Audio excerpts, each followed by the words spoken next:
ایک ایسا گھرانہ جو لیڈر کے بغیر چل رہا ہے، جس کی سمت نہیں ہے، جس کی ڈائریکشن نہیں ہے، اس گھرانے کے لیے دعا تو کرنی چاہیے. اس کے علاوہ کیا رستہ ہے؟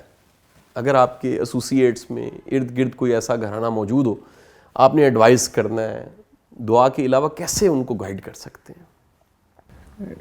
شاہ صاحب یہ میرے لیے بڑا رسکی ہو جائے گا، مجھے گھر جانا ہے ابھی. دیکھیے، ایک بات وہیں آ جائے گی جو میں ابھی آپ سے تھوڑی دیر پہلے سوال کے جواب میں جو عرض کر رہا تھا. مرد کو سربراہ کی حیثیت حاصل ہے گھر میں. ٹھیک سر، ٹھیک سر. مرد کو سربراہ ہی رہنا چاہیے، لیکن اس کا مطلب یہ نہیں کہ وہ ڈکٹیٹر بن جائے. مشاورت اور میوچل کانسنٹ ٹھیک سر. یہ بہت ضروری ہے. لیکن بہرحال سربراہ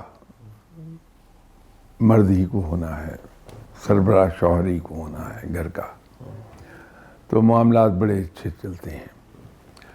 خواتین باعث رحمت ہیں انسان کے لیے، اس میں شک نہیں ہے، ٹھیک ہے سر. لیکن جذباتی ہوتی ہیں. ٹھیک سر. اور یہ جذباتیت چاہے وہ مرد میں ہو یا عورت میں ہو،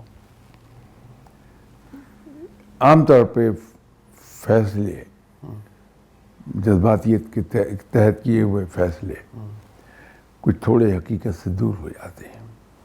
مرد اس کے مقابلے پر زیادہ ٹھنڈے دل سے فیصلہ کرتا ہے.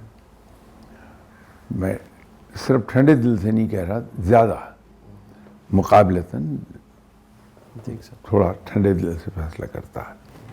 تو سربراہ مرد ہی کو خاندان کا رہنا چاہیے، لیکن بیگم صاحبہ کے ساتھ مشاورت اور ان کا کانسنٹ یہ بہت ضروری ہے.